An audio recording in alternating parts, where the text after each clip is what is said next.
Les relations internationales sur le plan diplomatique, on parle de plus en plus de diplomatie économique. Parce qu'aujourd'hui, quelle que soit la situation, les relations économiques boostent énormément les relations diplomatiques, ce qui sort un peu du cadre de la diplomatie classique. Je voudrais également, dans le cadre des relations entre le Sénégal et la Russie, parler du fait que, nous féliciter surtout du fait qu'il y a eu une délégation qui est venue au Sénégal pour présenter la candidature de Catherine Bo. C'est quand même un élément fort, un message fort venant de vous, et nous en avons été très touchés, et je pense que c'est un élément important dans le cadre du sujet qui nous concerne. Concernant maintenant nos relations, il est important sur quelques sujets, quelques notes que j'avais prises, de parler d'un certain nombre de choses, à savoir déjà l'environnement des affaires au Sénégal. Vous savez que depuis les années 2000, de 2000 à aujourd'hui, il y a eu un changement fondamental dans l'environnement des affaires au Sénégal. Cet environnement des affaires aujourd'hui fait que beaucoup d'investisseurs au Sénégal, beaucoup de pays également aujourd'hui, avec le Sénégal, constituent des pays qui rentrent dans différents secteurs de l'investissement au Sénégal.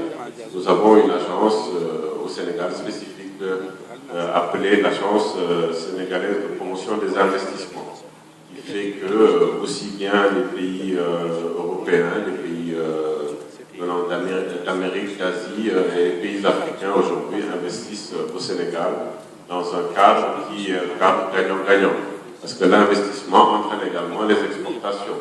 Nous, dans ce cadre-là, ce qui est important pour nous, c'est, je donne un exemple très simple, l'investissement dans le tissu industriel fait que la production augmente, et la production augmentant entraîne une augmentation des exportations du Sénégal vers ces pays. Et je pense que ça, c'est un partenariat gagnant-gagnant que nous avons mis en place avec beaucoup de pays, dont déjà la Russie, je vais y revenir dans le cadre des différentes filières. Nous avons, au-delà de l'environnement, un élément important sur le plan de la démocratie. Vous savez que le Sénégal constitue une vitrine particulière de la démocratie au niveau mondial, au niveau africain aussi. Et ceci augure de la stabilité des échanges. Parce que si vous avez un pays où, sur le plan démocratique, il y a des alternances démocratiques qui se font de manière normale et régulière, l'environnement des affaires devient un environnement très adéquat, très propice à l'investissement et aux échanges. Et ça, c'est un élément important. Aujourd'hui, nous avons eu l'alternance démocratique au Sénégal en 2000. Vous savez également qu'en 2012, il y a également eu une alternance démocratique. Et malgré cela, les échanges continuent. Tout ce qui avait été arrêté par les anciens régimes ont été continués dans la continuité de l'État par l'État du Sénégal. Ceci est un élément quand même très important. Quelques éléments sur mes notes, nous avons l'élément des infrastructures. Nous avons une ouverture assez importante dans le cadre des infrastructures.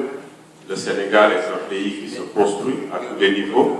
Au niveau des 14 régions, dans les infrastructures, nous avons axé depuis 2000 notre développement sur les infrastructures. Et beaucoup de pays étrangers aujourd'hui sont en train d'investir à ce niveau, et ça c'est quand même un élément important. C'est un secteur porteur.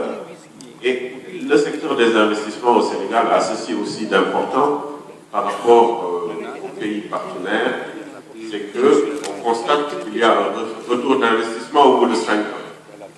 Dans tout pays qui veut investir quelque part, on est sûr du retour d'investissement au bout de 5 ans. C'est un environnement propice à ces investissements dans un pays comme le Sénégal. Avec la Russie, nous avons des investissements à plusieurs niveaux, surtout au niveau agricole. Vous savez, aujourd'hui, en 2012, notre production, par exemple, d'arachide a été quasiment en grande partie achetée par la Russie et la Chine. Et ça, c'est un élément quand même important dans le cadre du partenariat avec la Russie. Vous avez également un investissement important dans le cadre de l'agriculture et surtout également dans l'industrie du phosphate. Et je précise, dans l'industrie du phosphate, la particularité que nous avons, c'est les investissements russes au niveau du Sénégal, mais également la préparation vers l'exportation de la production également vers la Russie. Ceci est également un secteur très porteur.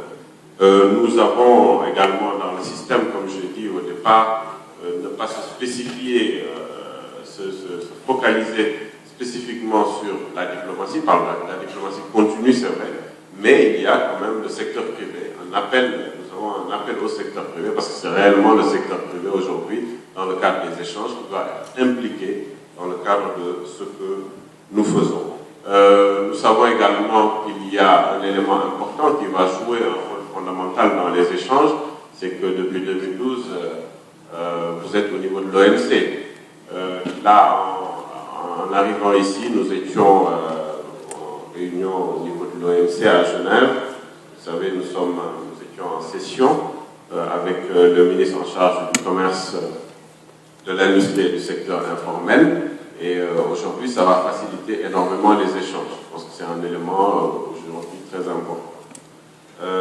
Également, les privés russes aujourd'hui qui sont présents, j'ai parlé de l'agriculture, des mines, j'ai parlé également de l'aquaculture, qui est un secteur prioritaire dans la nouvelle politique économique lancée par le président de la République du Sénégal, élu depuis 2012, à savoir le président Macky Sall. Parce qu'il est important que les secteurs pris en compte soient intégrés dans la nouvelle politique économique sénégalaise. Et c'est le cas avec la Russie, pour dire que ça va aller en continuant. Il y a des perspectives également très importantes, c'est le tourisme. Vous savez, aujourd'hui, nous avons un fort potentiel touristique au Sénégal. Ce potentiel touristique matérialisé aujourd'hui par la position géographique du Sénégal. C'est la corne de l'Afrique, le Sénégal est proche et près de tout. Vous avez un littoral extrêmement long au niveau du Sénégal. Vous avez vraiment un secteur touristique très très développé. Ce secteur touristique est matérialisé également par un travail qui se fait par le ministre en charge du tourisme, que vous connaissez bien, M. Youssou Ndour, qui était également dans le cadre de l'OMC. Nous étions à Genève ensemble. Et ce secteur, aujourd'hui, est un secteur qui est porteur et qui constitue une perspective dans le cadre des échanges que nous aurons ensemble.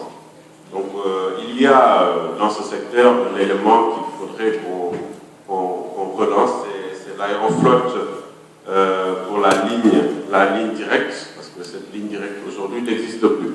Et il est important que cette ligne directe puisse revenir dans le cadre des échanges que nous aurons. Également, aussi bien la ligne commerciale que la ligne cargo. Voilà, donc voilà un peu en ramasser de manière assez ramassée, mais également de manière assez improvisée, ce que nous avons à apporter, ce que nous avons également à mettre sur pied. Nous avons une diplomatie aujourd'hui très très dynamique avec l'ambassadeur du Sénégal qui est ici présent, mais également qui est très impliqué dans les affaires économiques. Pour dire que nous également, on a une délégation très forte pour vous montrer également notre engagement aussi bien dans les relations que nous aurons à avoir, dans le cadre des investissements que vous aurez, mais également nous sommes très ouverts par rapport aux exportations des entreprises sénégalaises vers la Russie. Je vous remercie. Merci.